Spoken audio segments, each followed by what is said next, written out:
우리에게 주신 하나님의 말씀은 로마서 13장 1절에서 7절의 말씀입니다. 로마서 13장 1절에서 7절의 말씀을 저와 여러분 한 절씩 교독하시겠습니다.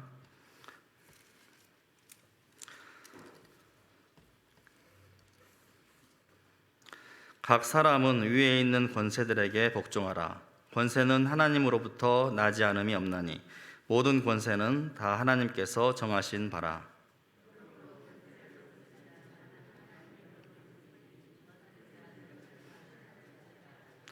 다스리는 자들은 선한 일에 대하여 두려움이 되지 않고 악한 일에 대하여 되나니 내가 권세를 두려워하지 아니하려느냐. 선을 행하라. 그리하면 그에게 칭찬을 받으리라.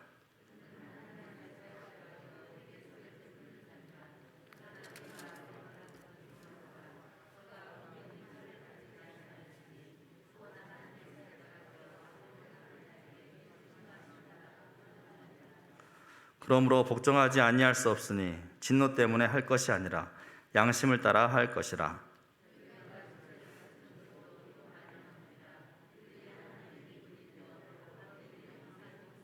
함께 읽겠습니다.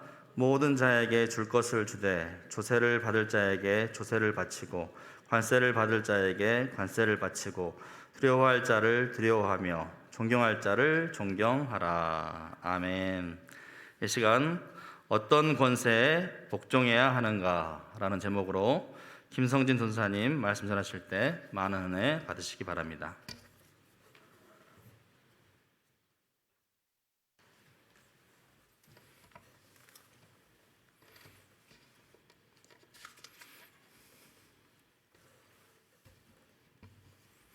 할렐루야. 우리 함께 옆 사람과 인사하면서 시작할까요? 오늘도 잘 오셨습니다. 은혜 받읍시다. 올림픽은 잠시 잊읍시다. 오늘 딱 재밌는 경기가 앞두고 있죠. 오늘 로마서 13장 1절부터 7절 말씀은 그동안 권력자들의 악행을 정당화시켰던 말씀입니다. 세계사적으로는 십자군 전쟁과 서구 기독교 국가들의 수많은 식민 지배, 그리고 독일의 나치 정권 역시 로마서 13장을 근거로 자신들에게 복종할 것을 요구했습니다. 한국도 크게 다르지 않습니다. 일제의 식민 지배, 군사 독재 정권을 긍정하는 등 고작 130년 남짓한 우리나라의 기독교 역사에서도 서구와 같은 모습이 반복되었습니다. 1939년 9월 우리 교단의 28회 총회 때 한경진 목사님은 오늘 본문을 성경 봉독으로 하시며 이렇게 설교하셨습니다. 일제가 하나님이 세운 권세인 만큼 일본이 수행하는 전쟁을 기독교인들이 적극적으로 지지하고 협력해야 한다. 신사참배 결정이 불과 1년밖에 지나지 않았던 시점이었습니다. 1968년부터 시작된 조찬 기도회, CCC 김중곤 목사님과 박정희 대통령의 친분으로 시작되었습니다. 그는 3번에 걸쳐 설교했습니다. 1969년에는 하나님의 도움으로 5.16 쿠데타가 성공할 수 있었다. 이듬해 1970년도에는 박정희를 모세로 비유하며 그의 앞날을 축복했습니다. 마지막으로 국간 조차 기도회 때 설교했던 1973년에는 10월 유신은 하나님의 축복을 받아 기어이 성공시켜야 한다라고 말했습니다. 여기에서 그치지 않고 1980년 수많은 시민이 학살당한 광주, 애도하는 이들이 있는가 하면 어떤 이들은 국가 조찬 기도회를 통해 학살자들을 정당화하고 찬양하기 위한 설교를 했습니다. 2007년 대선을 앞둔 직전 오카누 목사님께서는 목사가 장로의 말을 안 믿으면 누구의 말을 믿어야 하느냐라고 설교에 인용하시며 대선 흐름을 일조하기도 했습니다. 사랑하는 성도 여러분, 과연 로마서 13장 1절부터 7절은 이런 역사적 아픔의 근거가 되는 말씀입니까? 불의한 국가 권력을 정당화시키는 말씀인 것입니까? 본문이 속한 문맥 전체를 우리는 먼저 살펴볼 필요가 있습니다. 모두 사랑을 중심으로 한 가르침의 연속 속상에 나타나게 됩니다. 12장 9절부터 21절은 그리스도인의 생활 규범을 말씀하고 있습니다. 그리고 그 핵심은 악을 악으로 갚지 말고 원수를 사랑하라 라는 것입니다. 또한 오늘 본문 다음 구절인 8절부터 10절은 사랑은 율법의 완성임을 말씀하고 있습니다. 그 가운데 국가 권력에 대한 그리스도인의 자세가 나타나고 있는 것입니다. 더 넓게는 12장부터 15장 이 말씀의 근본 원리는 바로 12장 1절부터 2절입니다. 곧 그러므로 형제들아 내가 하나님의 모든 자비하심으로 너희를 권하노니 너희 몸을 하나님이 기뻐하시는 거룩한 산 제물로 드려라. 이는 너희가 드릴 영적 예배니라. 너희는 이 세대를 본받지 말고 오직 마음을 새롭게 함으로 변화를 받아 하나님의 선하시고 기뻐하시고 온전하신 뜻이 무엇인지 분별하도록 하라. 즉 예수 그리스도의 신실함을 신뢰함으로 구원의 소망을 바라보는 그리스도인은 이 세대를 본받지 말고 이제 자신들의 몸, 곧 우리의 일상의 삶 전부를 하나님께 드려야 한다라는 것입니다. 그리고 오늘 본문은 이러한 맥락에서 위의 권세인 통치 권력에 복종하는 것 역시 변화되는 삶, 일상 전체를 거룩한 제사로 드리는 예배의 일부임을 말씀하고 있는 것입니다. 역사적인 배경으로는 또한 이렇습니다. 당시 그리스도인 중 임박한 종말론, 곧 이제 재림이 코앞에 다가왔다, 이제 종말이 다가왔다라고 하는 그러한 생각에 하나님 나라를 잘못 이해하는 그리스도인들이 생겨나게 되었습니다. 그 결과는 무정부주의적 성향을 지닌 이들이 많이 나타나게 되었습니다. 정부가 무슨 의미가 있느냐? 이제 종말이 올 텐데 곧 재림이니 이 땅에서의 삶에 아무런 의미를 우리는 두지 말자라는 그리스도인들이 생겨났던 것입니다. 또한 로마의 시민권자들조차 황제를 뽑는 투표권을 가지고 있지 않았습니다. 일반 백성은 정치에 적극적으로 참여할 길도, 정치인을 선택할 투표권도 없었습니다. 선택할 수 있는 것이라고는 무정부주의를 선택하거나 민중 봉기를 일으키는 것이었습니다. 그러나 강력한 로마 제국을 상대로 한 봉기의 성공 가능성은 거의 없었기 때문에 위험한 선택이었으며 소극적인 방법으로 무정부주의적 태도를 지녔던 것입니다. 한마디로 로마의 법규, 질서, 세금 등을 우리는 내지 말자, 지키지 말자 이랬던 것입니다.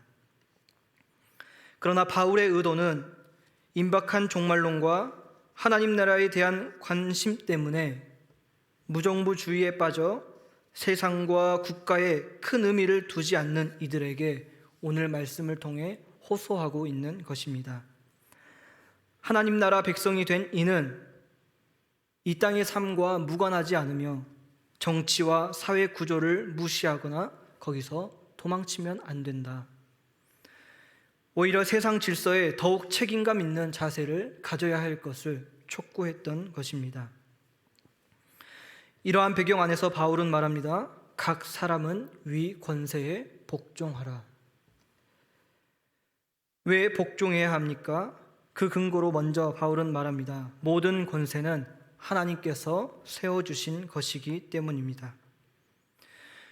바울이 말하는 의도는 하나님께서 네로라는 어떤 한 사람을 콕 집어서 그 사람을 세워주신 사람이 하나님이다 라는 뜻이 아니라, 하나님께서 온 우주 만물을 창조하셨고 지금도 그의 주권으로 다스리신다는 신학적 상식 전제하고 말한 것입니다. 하나님께서는 온 우주를 통치하는 왕이시며 온 세계의 궁극적인 주권자이십니다. 그리고 하나님께서는 자신의 절대 주권을 이 세상의 통치자들에게 위임하신 것입니다. 이들의 통치 행위를 통해 자신의 질서 있는 통치를 우리의 일상 속에 구현하기를 하나님께서는 원하셨던 것입니다. 따라서 통치 권력이 하나님의 주권 아래 있다면 그리스도인은 복종해야 하며, 불복하는 것은 곧 하나님의 주권에 불복하게 되는 것을 말합니다. 여러분, 하나님께서는 질서의 하나님이십니다. 바울은 하나님이 이 세상에 질서를 부여하신다고 믿었습니다. 그리고 이 신적 질서는 창조세계 구성원들에게 자신의 자리에 어울리는 복종을 요구하며 곧 하나님이 정하신 질서에 걸맞은 행동을 해야 한다라고 생각했습니다. 그리고 이것이 창세기 1장의 핵심이기도 합니다. 땅이 공허하고 혼돈할 때에 하나님께서 창조하신 사건은 질서를 통해 바로잡으신 사건이기 때문입니다. 어류는 강과 바다에 있어야 할 자리입니다. 식물은 땅에 뿌리 내리고 열매를 맺어야 합니다. 아담은 그들의 이름을 주어주며 그들과 함께 협력하며 하나님의 형상으로서 청지기적인 삶을 감당해야 할 자리에 있어야 했습니다. 곧 이것은 우리의 삶이 정치 영역 그리고 다스리는 권력과 시민의 관계에서도 마찬가지다라는 뜻입니다. 학생은 학생의 자리에 있어야 합니다.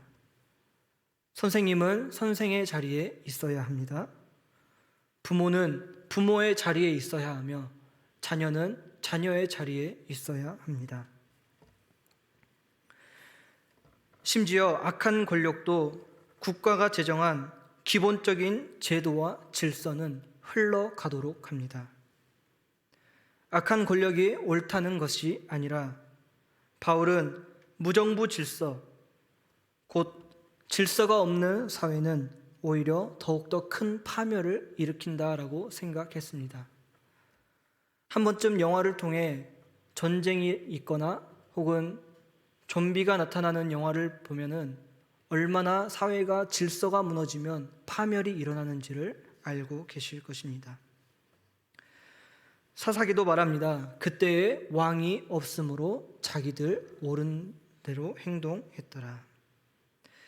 하나님께서는 본인이 왕이시고 하나님의 뜻에 따라 살면 되는데 왕을 세우기를 원치 않으셨음에도 불구하고 사무엘상 하를 통해 왕정 시대를 여셨습니다. 오늘 본문의 위의 권세에 복종해야 할 또 다른 근거는 권력의 순기능을 의미하는 것입니다. 핵심은 분명합니다. 통치 권력이 권선징악이라는 바람직한 기능을 수행하는 것입니다. 오늘 본문 13장 4절에서는 이렇게 말씀합니다. 그는 하나님의 사역자가 되어 내게 선을 베푸는 자니라. 그러나 내가 악을 행하거든 두려워하라. 그가 공연히 칼을 가지지 아니하였으니 곧 하나님의 사역자가 되어 악을 행하는 자에게 진노하심을 따라 보응하는 자니라. 우리는 1, 2절에서 그칠 때가 많지만 바울은 전제를 하고 있습니다. 하나님께서 세상 권력을 세우셨다면 당연히 그 권력은 하나님의 뜻에 봉사해야 할 것입니다. 세상 통치 권력이 존재하는 근본적인 이유는 하나님의 뜻을 이 세상에 구현하기 위한 도구일 뿐이기 때문입니다. 본문의 하나님의 사역자, 여기서 사역자란 하인, 봉사자, 곧 둘로스와 똑같은 종이라는 의미입니다. 곧 자신의 독자적 의지가 아닌 주인의 뜻을 받들어 섬기는 존재란 뜻입니다. 로마서의 독자들에게 통치자들은 선을 이루기 위해 존재해야 하는 것이었습니다. 그리고 이 선은 악과 대조되는 도덕적인 선이지 우리에게 세상이 말하는 세상에 유익을 주는 의미의 선은 아닙니다. 바울은 12장에서 선악의 대조를 이렇게 말합니다. 12장 9절에서 사랑에는 거짓이 없나니 악을 미워하고 선에 속하라. 17절에서는 아무에게도 악을 악으로 갚지 말고 모든 사람 앞에 선한 일을 도모하라. 21절에서는 악에게 지지 말고 선으로 악을 이기라 라고 말합니다. 바울은 선악의 대조를 통해 통치 권력에 대한 구체적 논의에 적용할 준비를 했던 것이고, 즉 통치 권력은 하나님으로부터 부여받은 권력을 이용하여 우리가 선을 행하도록 하며 그로써 세상의 질서 유지라는 하나님의 뜻에 봉사해야 할 사람들이었습니다. 이처럼 바울이 복종해야 할 이유를 제시했다라는 것은 복종하지 말아야 할 이유 또한 존재하는 것을 굳이 기록하진 않았지만 암시하는 것이었습니다. 통치 권력의 선한 기능을 근거로 제시하며 그 통치에 복종하라고 말하는 것은 사실상 복종의 조건을 설정하는 것과 같으며, 바울은 결코 사악한 정권의 사악한 통치를 지적하며 그런데도 그 권력에 복종하라라고 기록하지는 않았습니다. 따라서 오늘 본문은 설교를 시작하면서 예화로 들었던 목회자들의 주장, 곧 악한 정부에도 무조건 복종하라라는 의미가 아닙니다. 하나님의 뜻에 따르며 하나님의 질서를 이 땅에 세우고 공의와 정의를 세워가는 권세에 우리가 적극적으로 협력해야 함을 말하는 것입니다. 그렇다면 국가 권력이 선을 추구하고 악을 막는 기능을 못할 때 우리의 태도가 어떠해야 합니까? 무조건 혹은 국가의 징벌 때문에 그것이 두려워서 우리는 복종해야 하는 것이 아니라 13장 5절이 말하듯 양심에 따라 우리는 행동해야 합니다. 앞서 본문이 놓인 맥락에 따라 보자면 악한 원수를 향하여 악으로 대했던 그 세대, 폭력과 무력으로 남을 짓밟았던 로마처럼 행동하자라는 것이 아니라 십자가의 방식, 사랑의 방식으로, 다만 가만히 있는 것이 아니라 그 사랑의 방식으로 저항하는 것이 바로 바울의 의도입니다. 1980년 5월에 광주 시민들이 그랬듯이, 1987년 6월 온 국민이 그랬듯이, 2016년 겨울 촛불을 든 시민들이 그랬듯이 우리도 그렇게 하라라는 것입니다. 백석대 신약학인 최영삼 교수님은 또 다른 관점을 제시하기도 했습니다. 로마서 13장은 지금과 같은 민주주의 사회가 아닌 고대에 쓰인 글입니다. 1절의 위 권세는 명백하게 로마 제국과 황제와 통치 관료자들을 의미합니다. 그렇다면 민주공화국에서는 1절에 해당하는 사람들이 누구입니까? 대통령과 정부 관리들입니까? 아닙니다. 헌법이 규정한 권세입니다. 하나님께서는 대한민국이 민주주의가 되도록 허락하셨고, 민주주의 국가의 최고 권력자는 헌법 제1조 2항에서처럼 대한민국 주권은 국민에게 있고 모든 권력은 국민으로부터 나온다는, 곧 이것처럼 국민 자신이기 때문에 어린아이부터 대통령까지 모두가 위에 있는 권세인 것입니다. 곧 하나님에게서 온 권세인 이 헌법은 그 헌법이 최고 주권자라고 명시한 국민의 뜻에 복종해야 한다라는 뜻입니다. 그렇다면 대통령이나 관료들은 어떤 사람들입니까? 가장 위에 있는 권세인 국민으로부터 그저 권한을 부여받은 공무원인 것입니다. 민주주의 체제에서 최고 권세인 국민의 뜻을 받들어 임무를 수행하는 대리인인 것입니다. 따라서 국민의 뜻을 받들어 임무를 수행하는 자들이 적법한 법, 즉 선을 장려하고 악을 징벌하는 법을 수행할 때 우리는 적극적으로 협조하고 순복해야 하며, 만일 공무원이 선을 장려하고 악을 징벌하는 순기능이 아니라 도리어 악을 자행하고 선을 파괴하는 역기능을 한다면 국민이 합의한 헌법과 법에 따라 바로 잡도록 해야 합니다. 그리고 여기에 교회만의 고유의 역할이 있습니다. 디모데전서 2장 1절에서 2절은 이렇게 말씀합니다. 그러므로 내가 첫째로 권하노니 모든 사람을 위하여 간구와 기도와 도고와 감사를 하되 임금들과 높은 지위에 있는 모든 사람을 위하여 하라. 이는 우리가 모든 경건과 단정함으로 고효하고 평안한 생활을 하려 함이라. 즉 경건하고 평화로운 삶을 살아가기 위해 우리 그리스도인들은 통치자들을 위해 기도해야 한다라는 뜻입니다. 말씀을 정리하겠습니다. 대선이 20일 앞으로 다가왔습니다. 누가 하나님의 사역자, 곧 봉사자, 하인으로서 선을 베풀고 악을 응징하는 후보인지 민주주의에서 최고 권력자인 우리가 잘 선택해야 합니다.